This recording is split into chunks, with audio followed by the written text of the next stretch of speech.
आज है रविवार। जी हाँ, आज है सूर्य का प्रिय दिन। सूर्य को स्वास्थ्य, शक्ति, मान सम्मान, तरक्की, संतान सुख का प्रतीक माना जाता है। कुंडली की बात करें तो कुंडली में सूर्य की स्थिति हमारे जीवन में सुख या फिर दुख का हिसाब रखती है। इसलिए आज आप भी अपनी कुंडली पर जरा गौर करके देखिए कि आपके दुखों, परेशानियों, तकलीफों का कारण कहीं सूर्य कुंडली में खराब होना तो नहीं। अगर ऐसा है तो भाई आज का कालचक्र ध्यान से देखिए, आपको क्या उपाय करने चाहिए। साथ ही आज रविवार को सूर्य आपकी राशि पर क्या प्रभाव डाल रहा है, ये बताएंगे हमें प्रश्न कुंडली विशेषज्ञ पंडित सुरेश पांडे जी। यदि आपका भी कोई सवाल है जिसका उत्तर पाना चाहते हैं तो तुरंत फोन करें नंबरों पर, जो कि 012046025003 और 46022504। और हमेशा की तरह अपनी चर्चा को शुरू करें उससे पहले आइए जान लेते हैं आज का शुभ मुहूर्त।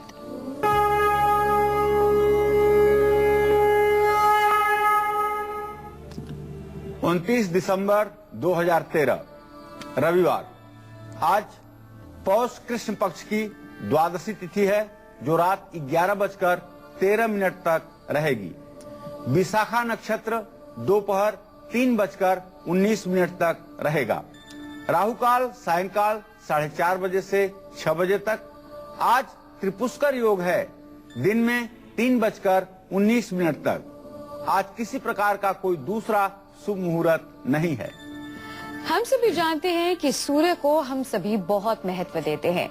वही सूर्य को अर्घ देते हैं। मकर संक्रांति हो, छठ का पर्व हो, ये तमाम पर्व हमारे देश में मनाए जाते हैं। क्या वाकई सूर्य हमारे जीवन में सुख और दुख का हिसाब रखता है? आइए जानते हैं।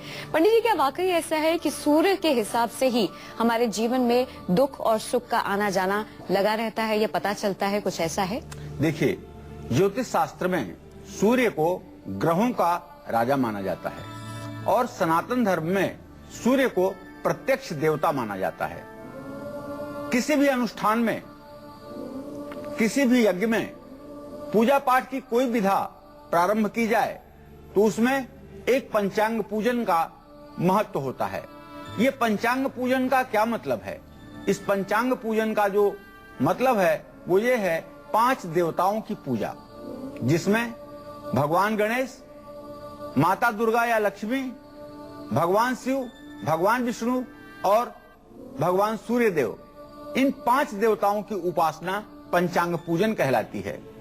तो यदि पंचांग पूजन में सूर्य की पूजा आवश्यक है तो इससे ये बात सिद्ध होती है कि सूर्य हमारे जीवन के लिए कितना प्रभावशाली ग्रह है। कुंडली में अगर सूर्य ग्रह की स्थिति खराब है तो निश्चित रूप से जीवन में एक नकारात्मक ऊर्जा का संचार होने लगता है और जीवन बहुत उदास सा हो जाता है। डिप्रेशन की अवस्था बन जाती है, पिता के सुख में व्यवधान उत्पन्न हो जाता है और राज दरबार से भी कष्ट मिलता है। इन सारी स्थितियों को ध्यान में रखते हुए अगर जन्म कुंडली में तीसरे, छठवें और 11वें स्थान के अलावा कहीं भी सूर्य है तो आपके जीवन में ये निश्चित रूप से अशुभ फल देगा, इसमें कोई संदेह नहीं। सूर्य तीसरे भाव में, छठे भाव में और 11वें भाव में सिर्फ शुभ फल देने वाला माना गया है। शेष भाव में सूर्य की स्थिति कहीं न कहीं स्वास्थ्य को, धन को और सुख को, संतान को और पत्नी भाव को प्रभावित करने वाला होता है, इसमें कोई संदेह नहीं। आज हम जो कार्यक्रम करने जा रहे हैं उसमें ये बताना चाहते हैं कि आपकी जन्म कुंडली में यदि पहले से लेकर के 12वें भाव तक सूर्य की स्थिति है और आपके जीवन पर खराब असर पड़ रहा है तो आप वो छोटे से कौन से उपाय हैं जिन्हें करके आप सूर्य के शुभ प्रभाव को प्राप्त कर सकते हैं और आपका जीवन विघ्नों से रहित होकर के शुभ के मार्ग पर आगे बढ़े। तो कुंडली में यदि सूर्य खराब है, सूर्य की स्थिति खराब है, तो ऐसे में क्या होता है और इससे बचने के लिए कौन से खास उपाय किए जाने चाहिए? आइए जानते हैं। पंडित जी, हमें बताइए, यदि सूर्य की स्थिति खराब है तो कौन कौन सी परेशानियां आ सकती हैं और उससे कैसे बचें? देखिए, सबसे पहले मैं बात करूंगा पहले घर अर्थात जन्म कुंडली में जिसे लग्न कहते हैं उसके बारे में। अगर सूर्य आपकी जन्म कुंडली में लग्न में विराजमान है तो आपको क्या करना चाहिए? पहली बात, अगर जन्म कुंडली में आपके लग्न में सूर्य की स्थिति है तो आपको शराब, मांस, अंडा और तामसी चीजों का सेवन कदापि नहीं करना चाहिए। यदि आपकी जन्म कुंडली के पहले भाव में सूर्य है तो आपको किसी प्रकार का तामसी वस्तु, चाहे वो शराब हो, चाहे वो अंडा हो, चाहे वो मांस हो, जो भी नशीले पदार्थ हैं, जो भी तामसी वस्तुएं हैं, जिन्हें हम सनातन धर्म की भाषा में अपवित्र कहते हैं, इनका सेवन नहीं करना चाहिए। उड़द की दाल जल में प्रवाहित करना चाहिए और गले में सोने की चैन पहननी चाहिए। मसूर की दाल, गुड़ और मिर्च, ये तीनों चीजें रविवार के दिन दान भी करनी चाहिए। इसी क्रम में आपको बताना चाहूंगा कि यदि जन्म कुंडली में सूर्य धन भाव में, अर्थात आपकी जन्म कुंडली के द्वितीय भाव में यदि सूर्य स्थित हो तो अनावश्यक झगड़ों से आपको बचना चाहिए और कभी भी किसी से भी आपको दान नहीं लेना चाहिए तथा मुफ्त में भी किसी से कोई चीज स्वीकार नहीं करनी चाहिए, यहां तक कि किसी से उपहार भी नहीं लेना चाहिए। तेल, बादाम व नारियल मंदिर में रविवार के दिन दान भी करना चाहिए। घर हो या मंदिर, कहीं भी घी का दिया नहीं जलाना चाहिए। हर समय तिल के तेल का ही दीपक जलाना चाहिए। तो अगर इन उपायों को, जो छोटे छोटे लेकिन बहुत कारगर उपाय हैं, इन उपायों को आप अपने जन्म कुंडली के आधार पर सूर्य की स्थिति को देख करके करेंगे तो निस्संदेह आपके जीवन में शुभता के लक्षण प्रकट होने शुरू हो जाएंगे। मैं आपको बता दूं कि कुंडली का जो तीसरा घर होता है वो भाई बहन रिश्तेदारों से हमारे रिश्ते, हमारे पराक्रम को दिखाता है। ऐसे में अगर कुंडली के तीसरे घर में सूर्य कमजोर है तो क्या रिश्तों पर इसका बुरा असर पड़ता है? व्यक्ति आलसी होता है, मेहनत से दूर भागता है, और अगर ऐसा है तो भाई क्या उपाय हमें करने चाहिए, ये जानेंगे पढ़ने से हम थोड़ी देर में।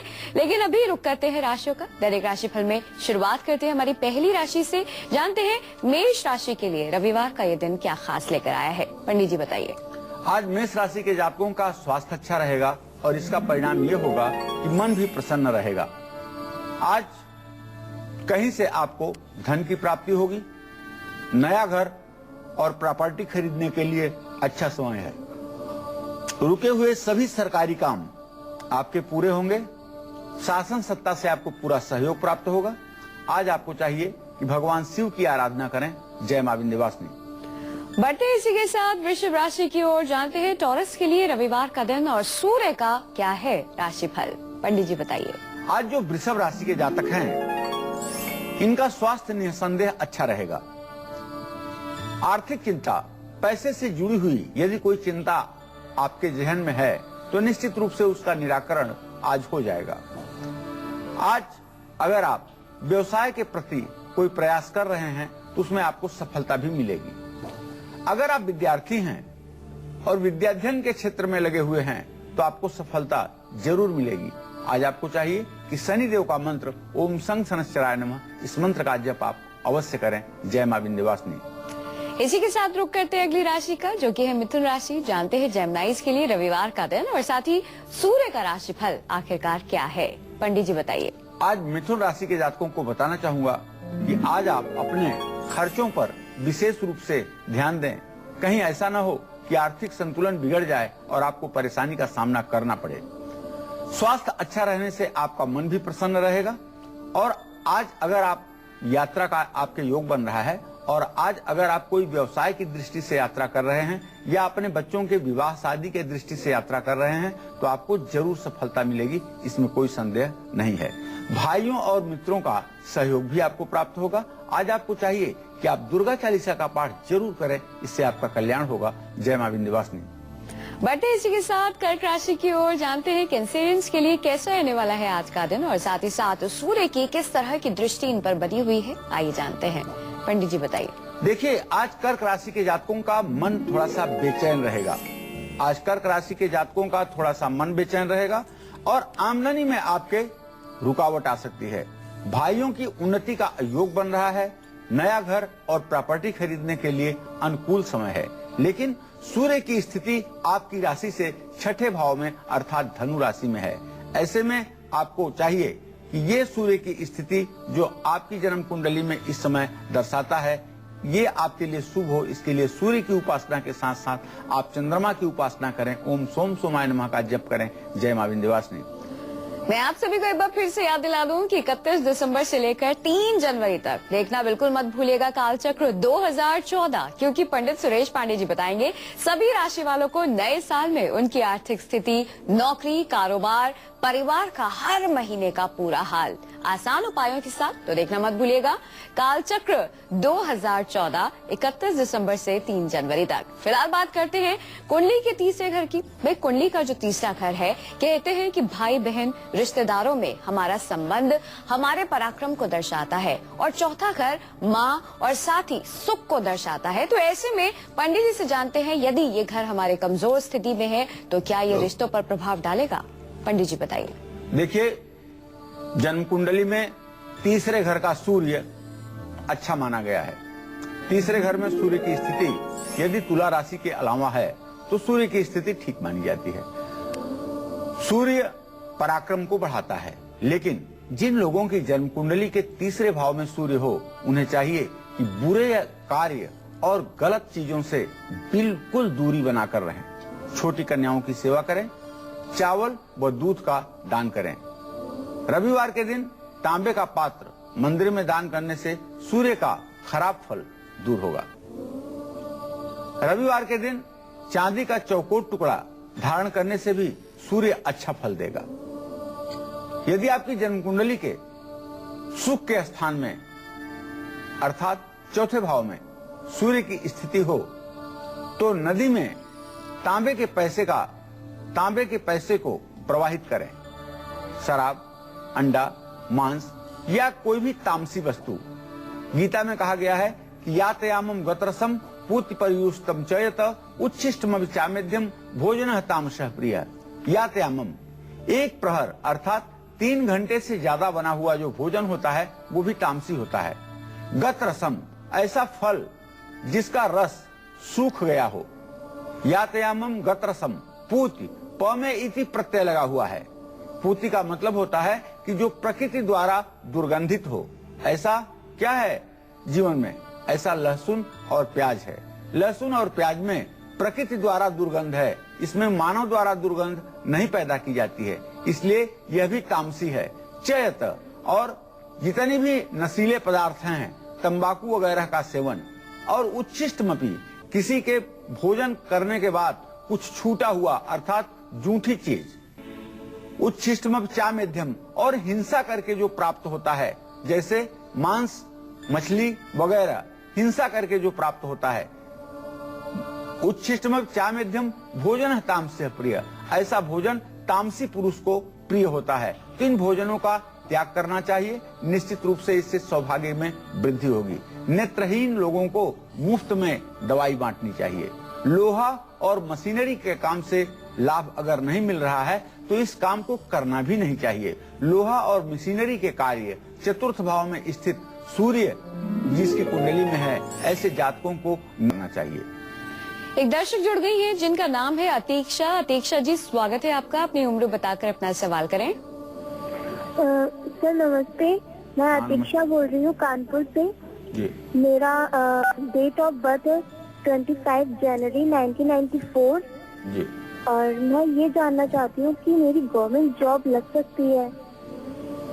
देखो बेटा, आपने सही पूछा है कि गवर्नमेंट जॉब आपकी लग सकती है। आपका लग्न का स्वामी मंगल है अतीक्षा, और दसम भाव का स्वामी शनि है। मंगल और शनि की द्वितीय द्वादश स्थिति बन रही है, इसलिए ये बात बहुत दावे के साथ नहीं कहा जा सकता है कि आपको सरकारी नौकरी मिल जाएगी।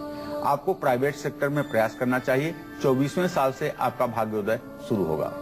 चलिए अब बात करते हैं कुंडली के 5वें घर की, 5वें भाव की।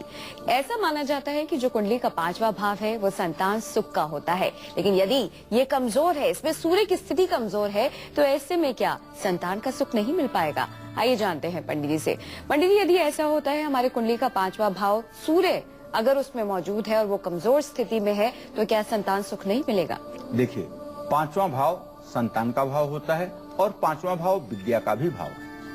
5वां भाव विद्या का भी भाव है और 5वां भाव संतान का भी भाव है। अगर 5वें भाव में सूर्य की स्थिति है और सूर्य की स्थिति बहुत अच्छी नहीं है, तो आपको चाहिए कि ये आपके संतान के लिए अशुभ है और निश्चित रूप से विद्या के लिए भी बहुत फलदायी नहीं है। तो तेल को आपको चाहिए कि आप तेल जमीन पर शनिवार को गिराएं।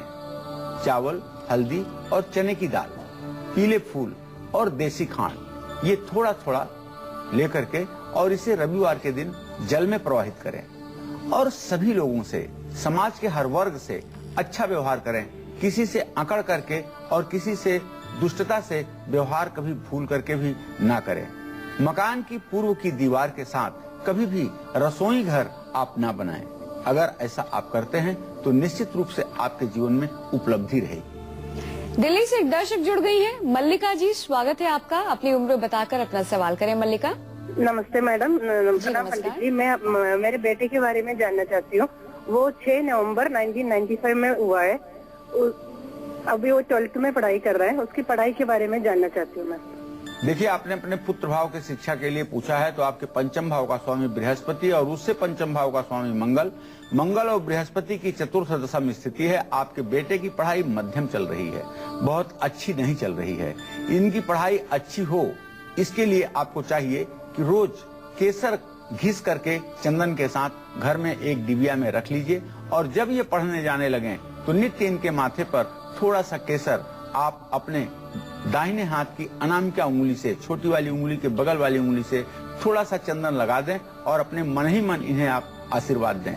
ऐसा कुछ दिनों तक करने से इनके पढ़ाई में सकारात्मक परिवर्तन आएगा।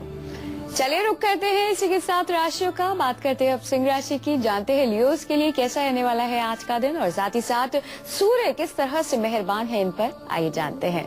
पंडित जी बताइए। आज सिंह राशि के जातकों का आत्मविश्वास और पराक्रम बढ़ा रहेगा। आज नई योजनाएं बनाने के लिए अनुकूल समय है आपको। आज आपका मान सम्मान भी बढ़ेगा और रुके हुए सरकारी काम आपके बहुत ही कम प्रयास में सफल हो जाएंगे। आज आपको चाहिए कि भगवान शिव की आराधना करें। जय मां विंध्यवासिनी। सिंह के बाद बारी आ गई है कन्या की। जानते हैं वर्गोस के लिए कैसा रहने वाला है आज का दिन और साथ ही साथ सूर्य किस तरह से मेहरबान है, कैसी कृपा दृष्टि है, आइए जानते हैं। पंडित जी बताइए। देखिए, कन्या राशि के जो जातक हैं इनका स्वास्थ्य अच्छा रहेगा, मन प्रसन्न रहेगा। निसंदेह आज आपके सुबह की शुरुआत अच्छे कार्यों से हो चुकी है। ज्यादा खर्च होने से आपकी आर्थिक स्थिति बिगड़ सकती है, इसलिए सोच समझ करके ही खर्च करें। नौकरी में प्रमोशन का योग बन रहा है। तमाम वितंडावाद के बावजूद भी आप नौकरी में प्रगति करने जा रहे हैं और रुके हुए धन की भी प्राप्ति आपको होने वाली है। यदि विदेश में आपका कोई पेमेंट रुका हुआ है तो उसके लिए आज का दिन ऐसा है जब आपको शुभ समाचार मिलेगा, वह पैसा आपको प्राप्त होने वाला है। आज आपको चाहिए कि भगवान गणेश की उपासना करें। जय मां विंध्यवासिनी। चलिए बात करते हैं कुंडली के 6, 7, 8 और 9 घर में सूर्य की स्थिति की। इन भावों में अगर सूर्य कमजोर होता है तो क्या होता है और उससे बचने के लिए कौन से हैं खास उपाय, आइए जानते हैं। पंडित जी सबसे पहले 6 भाव का बताइए। देखिए, मैं अपने दर्शकों को थोड़ी सी जानकारी के लिए बताना चाहूंगा कि 6 भाव का सूर्य वैसे ही अच्छा माना जाता है। 6 भाव में जिसके सूर्य होता है वह शत्रुओं का मान मर्दन करने वाला और हर प्रकार के रोगों को अपनी प्रतिरोधक क्षमता के बल पर रोग को अपने शरीर पर हावी न होने देने वाला होता है। ऐसा जातक निश्चित रूप से सूरवीर और पराक्रमी होता है। लेकिन सूर्य यदि राहु के साथ हो जाए, केतु के साथ हो जाए या शनि के घर में हो जाए या शनि से दृष्ट हो जाए तो निश्चित रूप से एक खराब स्थिति का भी जन्म होता है। ऐसे में मैं आप लोगों को बताना चाहूंगा कि यदि ऐसी स्थिति आपके जीवन में बन रही है तो आपको चाहिए कि बंदर को आप गेहूं जरूर खिलाएं और चिड़ियों के लिए आप बाजरा डालें। कुत्ता पाल लें या कुत्ते की सेवा करें। घर में किसी पवित्र नदी का, गंगा, जमुना, घर में पवित्र गंगा जल या जमुना का पानी अगर आप रखते हैं तो इससे भी सूर्य का शुभ फल आपको प्राप्त होगा। लेकिन यदि 7वें घर में सूर्य है तो सूर्य यदि खराब स्थिति में है तो ऐसे जातक का विवाह भंग होता है, अर्थात एक पत्नी मर जाती है या विवाह का विच्छेद हो जाता है या विवाह में विलंब की स्थिति बनती है। ऐसे में आपको बताना चाहूंगा यदि आपकी कुंडली के 7वें भाव में सूर्य है तो 22वें वर्ष में आपको विवाह नहीं करना चाहिए। तांबे का एक चौकोर टुकड़ा भूमि में थोड़ी सी जमीन को खोद करके उसमें रविवार को दबाना चाहिए। पति पत्नी दोपहर में दोनों कदापि न शयन करें। जिनकी भी कुंडली के 7वें भाव में सूर्य है, ऐसे दंपति को चाहिए कि वो दोपहर में दिन में न सोएं, रात में ही अपनी नींद पूरी करें। और इस क्रम में 8वें भाव में अर्थात जन्म कुंडली के मृत्यु स्थान में अगर सूर्य की स्थिति है तो ये कहीं से भी शुभकारी नहीं है। बहते हुए पानी में गुड़ प्रवाहित करना चाहिए, गाय की सेवा करनी चाहिए। बरसात का पानी सफेद या हरे रंग बोतल में जमा करके उसको ईशान कोण में या पूरब दिशा में रखना चाहिए। और यदि आपके धर्म स्थान अर्थात भाग्य स्थान में सूर्य की स्थिति है तो चने की दाल या साबुत हल्दी नदी में प्रवाहित करना चाहिए। खानदानी पीतल के बर्तनों को खाली न रखें, उसमें कुछ अनाज भर करके जरूर रखें। और घर में टूटा फूटा बर्तन अगर है तो उसे आप शनिवार के दिन निकाल दें, उसे घर में न रखें। घर में यदि 9वें भाव में सूर्य हो और कबाड़ रखा जाए तो घर के लोगों का भाग्योदय कभी नहीं हो सकता है। वैसे मैं अपने सभी दर्शकों को बताना चाहता हूं कि आप अपने घर में जो चीजें इस्तेमाल की नहीं हैं, जिसे आप कबाड़ कह सकते हैं, रद्दी कह सकते हैं, ऐसी चीजों का मोह न करें। ये दरिद्रता का कारण बन सकता है, आपके पराभव का कारण बन सकता है। इन चीजों को शनिवार के दिन समेट कर इकट्ठा करें और घर से बाहर फेंक दें। निश्चित रूप से इन चीजों में यदि आप अपना लगाव जोड़ते हैं तो ये आपके लिए दुर्भाग्य उत्पन्न करने वाला होगा, इसमें कोई संदेह नहीं। चलिए एक बार फिर से रुक कर लेते हैं राशियों का। बात करते हैं तुला राशि की। जानते हैं लिब्रंस के लिए कैसा रहने वाला है आज का दिन और सूर्य की किस तरह की कृपा दृष्टि इन पर आज बनी रहेगी वो भी जानते हैं। पंडित जी बताइए। आज तुला राशि के जातकों के स्वास्थ्य में सुधार देखा जाएगा। आज आपको नौकरी में प्रमोशन भी मिलेगा और पिता की उन्नति का भी योग बन रहा है। आज यदि आप व्यापारी हैं और तुला राशि के जातक हैं तो आपको व्यवसाय में भी लाभ होगा। आज आपको चाहिए कि मंगल स्तोत्र का पाठ करें। जय मां विंध्यवासिनी। तुला के बाद बारी आ गई है वृश्चिक राशि की। जानते हैं स्कॉर्पियंस के लिए आज का रविवार क्या लेकर आया है और क्या है सूर्य का राशि फल। पंडित जी बताइए। आज वृश्चिक राशि के जातकों के स्वास्थ्य में सुधार की पूरी संभावना है। कारोबार में लाभ ही लाभ की स्थिति रहेगी, जिससे आपका मन उत्साहित रहेगा और किसी बात से सायंकाल आपका मन उदास हो सकता है। खास करके ये परिवार के किसी के स्वास्थ्य से जुड़ी समस्या हो सकती है। पत्नी के स्वास्थ्य में गिरावट का संकेत आज के ग्रह गोचर से मिल रहा है। आपको चाहिए कि शनि देव की पूजा करें, इससे आपको शुभ फल की प्राप्ति होगी। जय मां विंध्यवासिनी। बढ़ते हैं इसी के साथ अगली राशि की ओर जो कि है धनु राशि। जानते हैं सेजिटेरियंस के लिए कैसा रहने वाला है आज का दिन और साथ ही साथ रविवार और सूर्य का राशिफल भी। पंडित जी बताइए। धनु राशि के जातकों के स्वास्थ्य में थोड़ी सी गिरावट आ सकती है, लेकिन नौकरी में तो प्रमोशन मिलकर रहेगा। बच्चों की तरक्की से आपका मन प्रसन्न रहेगा। आपके बच्चे आत्मनिर्भर हो जाएंगे। आज आमदनी के लिए नए रास्ते भी आपके खुलेंगे। आपको चाहिए कि हरा वस्त्र दान करने से लाभ प्राप्त होगा। हरा वस्त्र आप दान कीजिए। जय मां विंध्यवासिनी। चलिए बढ़ते हैं आगे और अब बात कर लेते हैं आज की हमारी स्पेशल कॉलर की, रिकॉर्डेड कॉलर की, जो कि हैदराबाद की रहने वाली उषा है। क्या है इनका सवाल, आइए सुनते हैं। आचार्य जी कोटि कोटि प्रणाम। मैं हैदराबाद से उषा बात कर रही हूँ। मेरी जन्म तारीख है 19 दिसंबर 72। सुबह 9:50 का टाइम है। मेरा भविष्य देखा रहेगा और हेल्थ का प्रॉब्लम है। और दूसरा क्वेश्चन यह है कि हमको कार लेना है, वो कब लाना। देखिए उषा जी, आपने अपने भविष्य के बारे में प्रश्न किया है तो आपके द्वितीय भाव और सप्तम भाव के स्वामी मंगल और बुध क्रमशः कुंडली में चतुर्थ दशम की स्थिति में है। बृहस्पति के साथ इनका इत्तिसाल नहीं हो रहा है। ये कह सकता हूँ कि वर्तमान तो आपका मध्यम है, लेकिन भविष्य में अभी बहुत चुनौतियां आपके सामने आएंगी। अभी सन 2016 तक काफी संघर्षमय जीवन आपका रहेगा। जहाँ तक वाहन खरीदने का प्रश्न है तो चंद्रमा से चतुर्थ भाव में शुक्र की स्थिति इस बात का संकेत करती है। यदि आप वाहन खरीदना चाहें तो मार्च के पहले कभी भी वाहन खरीद सकती हैं। ये आपके लिए लाभकारी होगा। आइए इसी के साथ आपके इंतजार को खत्म करते हैं और अब बात करते हैं आपकी कुंडली की।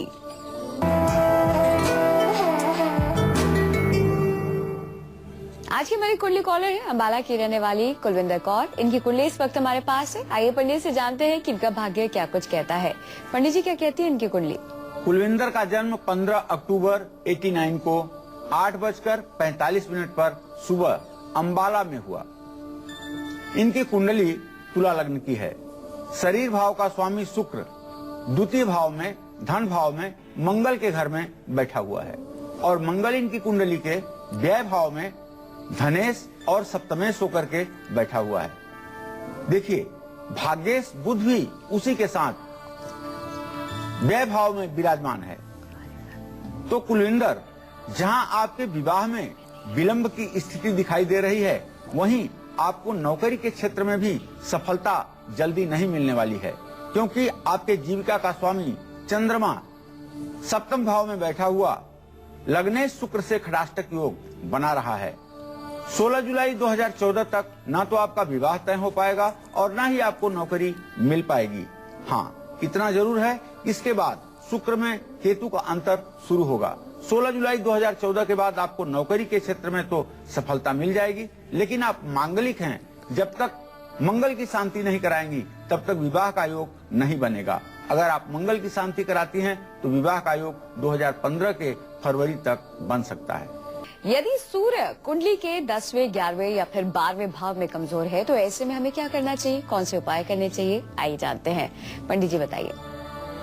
कुंडली का 10वां भाव पिता का स्थान, जीविका का स्थान और राज्य शासन सत्ता का स्थान माना जाता है। जिन लोगों की जन्म कुंडली में 10वें भाव में सूर्य हो और खास करके अगर सूर्य उच्च स्थिति में हो तो त्रिखल दोष भी लगता है। भगवान राम की कुंडली में भी त्रिखल दोष था, अर्थात उनकी भी कुंडली में सूर्य 10वें भाव में बैठा हुआ था, जो पिता के मरण का कारण बना था। मैं अपने दर्शकों को बताना चाहूंगा, यदि आपकी भी जन्म कुंडली में सूर्य 10वें भाव में हो तो ऐसे में आपको चाहिए कि भूमि का पानी ही प्रयोग में आपको लाना चाहिए। सिर पर सफेद कपड़ा ढक करके रखना चाहिए या सफेद टोपी लगानी चाहिए। इसी क्रम में 11वें भाव में जहां सूर्य लगभग अच्छा ही माना जाता है, अगर वहां सूर्य की स्थिति है तो किसी भी व्यक्ति के साथ जीवन में छल प्रपंच बिल्कुल ना करें। अगर सूर्य शनि के घर में या राहु के साथ है तो सूर्य मंदा होने पर घर में काला पत्थर रखना भी अशुभ फल देता है। अगर कुंडली के 11वें भाव में आपके सूर्य है तो आपको अपने किचन में या कहीं भी काले रंग के ग्रेनाइट मार्बल इस्तेमाल नहीं करना चाहिए। ये आपके लिए आकस्मिक विपत्तियों के जनक बन जाएंगे। ऐसे में ब्लैक ग्रेनाइट, ब्लैक मार्बल से आपको परहेज करना चाहिए और काली पेंटिंग भी अपने घर में नहीं लगानी चाहिए। इस क्रम में अब आपको बताना चाहूंगा व्यय भाव, जिसको कहते हैं खर्च का स्थान। अगर वहां पर सूर्य की स्थिति है तो एक तो दाहिनी आंख में प्रॉब्लम आता है, दूसरे पिता के उत्तरदायित्व को निभाने में बहुत श्रम करना पड़ता है और शासन सत्ता से ऐसी मुसीबतें खड़ी होती हैं जो जिंदगी की गाड़ी को बहुत पीछे छोड़ देती हैं। शासन का कोप, इनकम टैक्स, सेल टैक्स, आबकारी, इन सब चीजों का कोप आदमी के ऊपर बनता है। तो ऐसे लोगों को मैं सलाह देना चाहूंगा कि आप धार्मिक स्थान पर जरूर जाते रहें। सरसों का तेल, नारियल, इन दो चीजों का आपको कारोबार भूल करके भी नहीं करना चाहिए और सूर्य को अर्घ्य देना चाहिए, गायत्री मंत्र का जप भी करना चाहिए। ऐसा करने पर आपके जीवन में सकारात्मक ऊर्जा का प्रवाह होगा। चलिए एक बार फिर से रुक कर लेते हैं राशियों का। बात करते हैं मकर राशि की, जानते हैं कैप्रिकॉर्न्स के लिए कैसा रहने वाला है आज का दिन और साथ ही साथ सूर्य का राशि फल भी। पंडित जी बताइए। आज मकर राशि के जो जातक हैं उनका स्वास्थ्य अच्छा रहेगा और काफी आप प्रसन्न चित्त दिखाई देंगे। अगर आप विद्यार्थी हैं और आप पढ़ाई कर रहे हैं तो आपके लिए एक शुभ समाचार है कि आज का दिन आपके लिए भाग्योदय का दिन है। पढ़ाई के क्षेत्र में आपको विशेष उपलब्धि मिल सकती है। आमदनी के नए नए स्रोत आपको मिलेंगे यदि आप व्यवसायी हैं तो। और दिन की शुरुआत आपके किसी अच्छे और नेक काम से हो चुकी है। आपको चाहिए कि ओम नमः शिवाय का जप करें। जय मां विंध्यवासिनी। राशि में अगली राशि है कुंभ राशि। जानते हैं एक्वेरियस के लिए कैसा रहने वाला है आज का दिन और सूर्य का राशिफल भी। पंडित जी बताइए। आज जो कुंभ राशि के जातक हैं, इनके स्वास्थ्य में सुधार स्पष्ट रूप से दिखाई देगा, लेकिन थोड़ी सी आर्थिक कठिनाई हो सकती है। पैसे से जुड़ी हुई थोड़ी सी दिक्कत हो सकती है, लेकिन परिवार में खुशी का माहौल रहेगा। और आज अगर आप कोई यात्रा कर रहे हैं तो ये यात्रा आपके लिए लाभकारी होगी। दुर्गा जी की उपासना करें। जय मां विंध्यवासिनी। बढ़ते इसी के साथ अंतिम राशि की ओर, जो कि है मीन राशि। जानते हैं पाइसेस के लिए कैसा रहने वाला है आज का दिन और सूर्य का राशिफल भी। पंडित जी बताइए। आज मीन राशि के जातकों को चाहिए कि सोच समझ करके ही आप खर्च करें। पूजा पाठ और धर्म कर्म में आपका मन लगेगा। दोस्तों और रिश्तेदारों से भी लाभ होगा। किस्मत हर जगह आपका साथ देगी। ओम घृणी सूर्याय नमः का जप करें। जय मां विंध्यवासिनी। ठाणे से एक दर्शक जुड़ गए हैं। सुनील जी, स्वागत है आपका। सुनील जी, उम्र बताइए अपनी और सवाल करिए।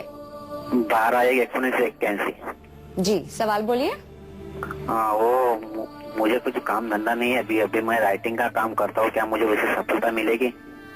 आपके दसम भाव का स्वामी मंगल है, लग्न का स्वामी शनि है। मंगल और शनि दोनों ग्रहों की स्थिति द्वितीय द्वादश की है। राइटिंग के काम से आपकी आजीविका नहीं चल पाएगी। आप इस बात को ध्यान में रखिएगा। आपको चाहिए कि आप मेटल से संबंधित, धातु से संबंधित कोई व्यापार करें जिसमें आपको सफलता मिल सकती है।